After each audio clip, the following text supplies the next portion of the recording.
जय महाकाल। शिव गोरख मंदिर समिति में आपका स्वागत है। नमस्कार, मेरा नाम है नरेंद्र मोहन और आप देख रहे हैं मेरा चैनल शिव गोरख मंदिर समिति। समय समय पर मैं आपको योग दिया हुआ ज्ञान कराता रहता हूँ। आज हम बात करेंगे कुंडलिनी मुद्रा की। आखिर ये कुंडलिनी मुद्रा क्या होती है और इसको किस प्रकार से किया जाता है। तो देखिए, कुंडली मुद्रा करने से पहले आपको मैं एक चीज़ ये बता देना चाहता हूँ इस वीडियो में कि आप बहुत सी मुद्राएं मेरी देख कर रहे हैं, इसमें कोई संदेह नहीं है, आपको अच्छा अनुभव भी हो रहे हैं। लेकिन आपको मैं ये बताना चाहूँगा कि आप कोई भी मुद्रा करें तो मुद्रा करने से पहले आपको इस तरीके से दर्शन कर लेना है। देख लीजिएगा, इस तरीके से करना है, इस तरीके से करना है। लगभग 10 से 20 बार करने के बाद में आपको इस तरीके से करना है, ताकि आप ठीक प्रकार से देखिए, जैसे मैं कर रहा हूँ वैसे ये जो क्रिया करनी है आपको, ये भी लगभग 1 मिनट तक करनी है। इसको करने के बाद में आपको ये देखिए, करने के बाद में आपको इस तरीके से कर देना है, जैसे कोई चीज़ झाड़ते हैं। तो ये करना है। जब आप ऐसा करेंगे तो आपके यहाँ पर ऑरा बनने लगेगा, आप उसका अनुभव करेंगे। आपको ऐसा लगेगा जैसे हल्की सी झंझनाहट आपकी इनमें पैदा हो रही है। बस वो आपकी ऊर्जा है, समझ लेना, वो आपकी ऊर्जा है। वही आपके संपूर्ण शरीर को परिवर्तित करती है और आपका जीवन ठीक प्रकार से चलाती है। तो अब हम ये जानेंगे कि हमें कुंडलिनी मुद्रा किस प्रकार से करनी है। कुंडलिनी मुद्रा अभी आपने अगर सर्च करेंगे तो आपको कुछ इस प्रकार से लोग करते हुए नजर आएंगे, इस तरीके से। तो ये कुंडलिनी मुद्रा नहीं है, ये कुंडलिनी मुद्रा नहीं है, क्योंकि कुंडलिनी मुद्रा अपने आप में अद्भुत है। कुंडलिनी मुद्रा ये नहीं है, समझ रहे हैं। ये हाथ, इसमें कुंडली बन जाता है और हमारा जो वायु की उंगली है वो ऐसे करके, और ये चारों उंगली हमारी कुंडली बना करके इसको पकड़ लेती हैं, इसलिए इसको कुंडलिनी मुद्रा कहते हैं। इसको कुंडली मुद्रा वो नहीं कहते जो कुंडलिनी महाशक्ति है उसकी मुद्रा ये नहीं है। उसकी मुद्रा कौन सी होती है, देखिएगा। बहुत समय पहले मैंने बताया था कुंडलिनी महाशक्ति का स्थान ये है। मैंने आपको ये भी बताया था कि यहाँ पर कुंडलिनी महाशक्ति की नाड़ी है, और ये नाड़ी इस तरीके से हम बंद करके कर लेते हैं, यहाँ पर ये करके इस तरीके से बंद कर लेते हैं। तो ये मुद्रा हमारी कही जाएगी अग्नि मुद्रा। लेकिन जब इस अग्नि मुद्रा को एक कर लेंगे और हमारे अंगुष्ठ को बदल के इस तरीके से कर लेंगे और तत्वों को अंतर्मुखी कर लेंगे, तब ये मुद्रा हमारी कुंडलिनी मुद्रा कही जाएगी। साथ में इस मुद्रा को अगर हम इस तरीके से यहाँ बना लेते हैं, तब भी ये मुद्रा कुंडलिनी मुद्रा कही जाएगी। लेकिन आप इस कुंडलिनी मुद्रा को इस प्रकार से भी कर सकते हैं। अभी आप कुंडलिनी मुद्रा इस तरीके से कर रहे हैं, ये जान के कि कुंडलिनी महाशक्ति की मुद्रा ये है। लेकिन आप इसको भी कुंडलिनी महाशक्ति की मुद्रा बना सकते हैं। किस प्रकार से? आपको अभी अंगूठा आप इस तरीके से यूज़ कर रहे हैं, लेकिन आपको अंगूठा इस तरीके से यूज़ करना होगा। देख लीजिएगा, इस तरीके से यूज़ करना है अंगूठा।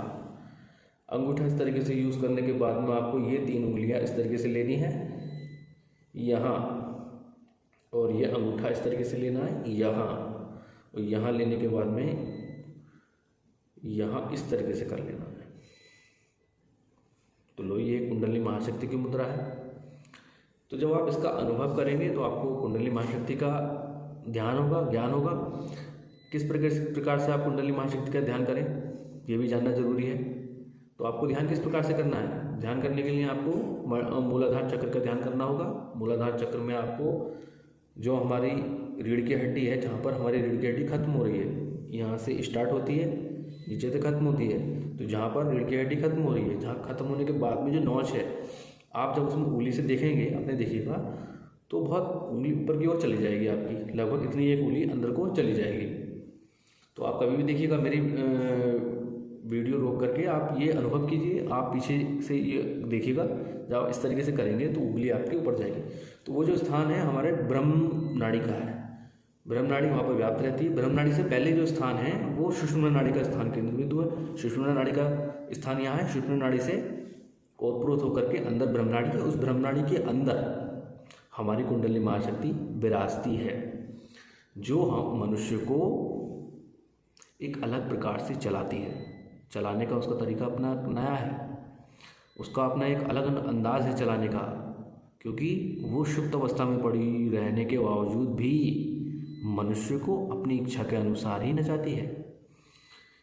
मनुष्य भक्ति करे, जब करे तब करे, उसको वहाँ से मार्ग से विमुख करने का कार्य भी इसी का होता है, मार्ग से हटाने का काम भी इसी का होता है, अधर्म की ओर ले जाने का काम भी इसी का होता है। लेकिन जब मनुष्य अडिग होकर के ईश्वर का चिंतन करने के बाद लगातार अपनी भक्ति को पुष्ट करते हुए, सारी अड़चनों को नष्ट करते हुए, हटाते हुए एक परम तत्व, चेतन तत्व की ओर बढ़ता है, तब यही महाशक्ति उसकी सहायता करती है।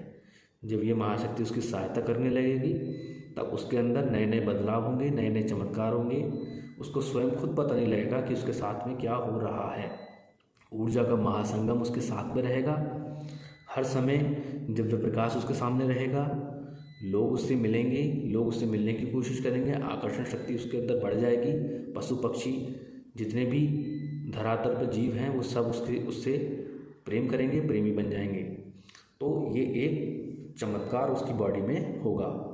तो इसके लिए बहुत लंबे अभ्यास की आवश्यकता होती है। जितना लंबा अभ्यास की भी आवश्यकता नहीं है। आप केवल 4 से 5 महीने इस प्रक्रिया को लगातार कर लें, आपको वो सब कुछ प्राप्त होने लगेगा। क्योंकि ये कलयुग है। कलयुग में जब हम पूजा पाठ करते हैं, कुछ भी करते हैं, तो बहुत जल्दी इसका असर होता है और हमारे शरीर पर बदलाव इसका होता है। क्योंकि कलयुग में जितनी तेज़ी से अधर्म होता है, उतनी तेज़ी से धर्म भी होता है। कलयुग में जितनी तेज़ी से हम दूसरों का बुरा करते हैं, तो उतनी तेज़ी से हम भला भी कर सकते हैं। इतनी शक्ति होती है। लेकिन वो शक्तियाँ हमें दिखाई नहीं देती, हमें केवल नकारात्मक ऊर्जा ही दिखाई देती है। क्यों? क्योंकि हम उसमें बंधे हुए हैं, हम उसमें पले हुए हैं, हम उसमें रह रहे हैं। हमें अगर सात्विकता का ध्यान देना है, तो हमें सात्विकता में उतरना होगा। तो इस चीज़ का विशेष ध्यान आप रखें। योग करें, कुंडली मुद्रा करें। कुंडली मुद्रा मैंने आपको बताता हूँ, सॉरी, बताते बताते मैं अपने मार्ग से थोड़ा भटक गया। तो कुंडली महाशक्ति की बात हो रही थी, कुंडली महाशक्ति की मुद्रा की बात हो रही थी। तो मुद्रा कुंडली महाशक्ति की मुद्रा जो कही जाएगी, वो सूर्य मुद्रा भी कुंडली महाशक्ति की मुद्रा में आती है। आपकी ज्ञान मुद्रा भी कुंडली महाशक्ति की मुद्रा में आती है। आपकी आकाश मुद्रा भी कुंडली महाशक्ति की मुद्रा में आती है। आपकी वरुण मुद्रा भी आती है। ब्रह्मांडिका मुद्रा, काल भैरव मुद्रा जो मेरी सबसे ज़्यादा फेवरेट है, अर्थात मुझे अच्छा लगता है ये मुद्रा करने में। लगभग बहुत समय तक करता रहता हूँ इस मुद्रा को। मुझे अपने आप में आकर्षण लगता है इस मुद्रा को करते हुए। तो ये मुद्रा बहुत अच्छा है, मुझे अच्छा लगता है काफ़ी। तो ये सारी मुद्रा भैरवी मुद्रा हैं। भैरवी मुद्रा भी कुंडली महाशक्ति के मुद्रा में आती हैं। जितनी तंत्र मुद्रा हैं, तंत्र मुद्रा भी कुंडली महाशक्ति की मुद्रा में आती हैं। तो आप मेरी वीडियो को लगातार देखते रहिए, मुझे फॉलो कीजिए। और आप इस चीज़ का विशेष ध्यान रखिए कि कोई भी मुद्रा करने से पहले जो प्रक्रिया मैंने बताई है मुद्रा करने की, वो प्रक्रिया जरूर करें। स्वस्थ रहें, आगे बढ़ें और निश्चित तौर पर आपको सफलता मिलेगी। लेकिन साथ में आपको इस चीज़ का विशेष ध्यान रखना है कि इसमें योग अवश्य करना है। 11 ओम के जाप जरूर करें, ब्राह्मणी प्राणायाम जरूर करें। मैं आपको बताऊंगा कि ओम किस प्रकार से किया जाता है। कल मैं वीडियो बनाऊंगा ओम की, ओम को किस प्रकार से किया जाता है, ओम करने से क्या होता है, क्या शरीर में बदलाव होते हैं, ये सारी चीज़ें मैं आपको बताऊंगा। साथ में मैं आपको बताऊंगा ब्राह्मणी करने से क्या होता है। मेरी पुरानी वीडियो में मैंने अनुलोम विलोम के विषय में आपको बताया है, तो मेरी ओल्ड वीडियो देखिए जिसमें अनुलोम विलोम के लिए मैंने विस्तार से वर्णन किया है। तो वीडियो बहुत लंबी लंबी हो रही हैं, लेकिन अगर आप पूरी वीडियो मेरी देख रहे हैं तो वास्तव में आपको एक अच्छा ज्ञान अर्जित हो रहा है और बहुत सी चीज़ें प्राप्त होंगी। क्योंकि मेरे द्वारा मिल रहा जो ज्ञान है वो मेरे द्वारा नहीं है, मैं तो केवल एक माध्यम हूँ। वास्तव में ज्ञान देने वाली शक्ति कोई और है। तो ये तो प्रक्रिया एक अलग है। साथ में आप इस चीज़ का विशेष ध्यान एक और रखें। वो चीज़ ये है कि आप अगर दीर्घ शंका चले गए हों तो मुद्रा को ना करें। स्वच्छ रहें, स्वच्छ रहने के बाद में अच्छा स्नान करें। अच्छा स्नान करने के बाद में आपको स्वस्थ रहें, साफ सुथरे रहें, शरीर का विशेष तौर पर ध्यान रखें, खान पान का विशेष तौर पर ध्यान रखें। उन लोगों से बहुत कम मिलें जो लोग आपके जैसे नहीं हैं, जो आपके विचारों के नहीं हैं। जिन लोगों से आपकी बनती नहीं है उनसे दूर रहें। अधिकतर हिंसा से, लड़ाई झगड़ों से, इन सारी चीज़ों से दूर रहें तो ज़्यादा बेहतर है। एक साधक के लिए इन चीज़ों को अवॉइड करना बहुत ज़्यादा ज़रूरी है। बहुत से इंसानों को आपको हटाना होगा। बहुत से लोग आपके साथ में आएंगे, कहेंगे हमारा काम कराओ, हमारा ये कराओ, हमारा, किसी पे कुछ ध्यान नहीं देना है। अपनी भक्ति करनी है, अपना सिस्टम बनाना है बस खाली। तो इस चीज़ का विशेष आप ध्यान रखें, अपनी भक्ति करें, अधिकतर लोगों की सहायता करें, मदद करें और लोगों को सद्भावना दें, अध्यात्म की ओर लेकर जाएं, धर्म की ओर लेकर जाएं, उनको मार्गदर्शित करें, उनका नेतृत्व करें। अगर नहीं कर सकते तो उन्हें हमारे वीडियो दिखाएं और नए नए बदलाव उनके मस्तिष्क में होंगे, बनेंगे और वो एक अच्छा साधक बनेंगे। धर्म के लिए इतना आप कर सकते हैं, ये आपसे मैं आशा करता हूँ। हमारी वीडियो को लगातार फॉलो करें, आगे बढ़ाएं, अधिक लोगों तक पहुँचाएं, जिससे हमारी वीडियो उन्हें पहुँचे और उनको अच्छी सहायता इसमें मिले, वो योग विद्या का ज्ञान अर्जित कर पाएँ। तो अगली वीडियो हम काली मुद्रा के विषय में बताएंगे कि काली मुद्रा किस तरीके से करते हैं, माता महाकाली की मुद्रा क्या है, माता दुर्गा की मुद्रा क्या है, शक्तियों की मुद्रा नेक्स्ट वीडियो में आपको बताई जाएगी। तो मिलते हैं अगली वीडियो के साथ में। जय महाकाल।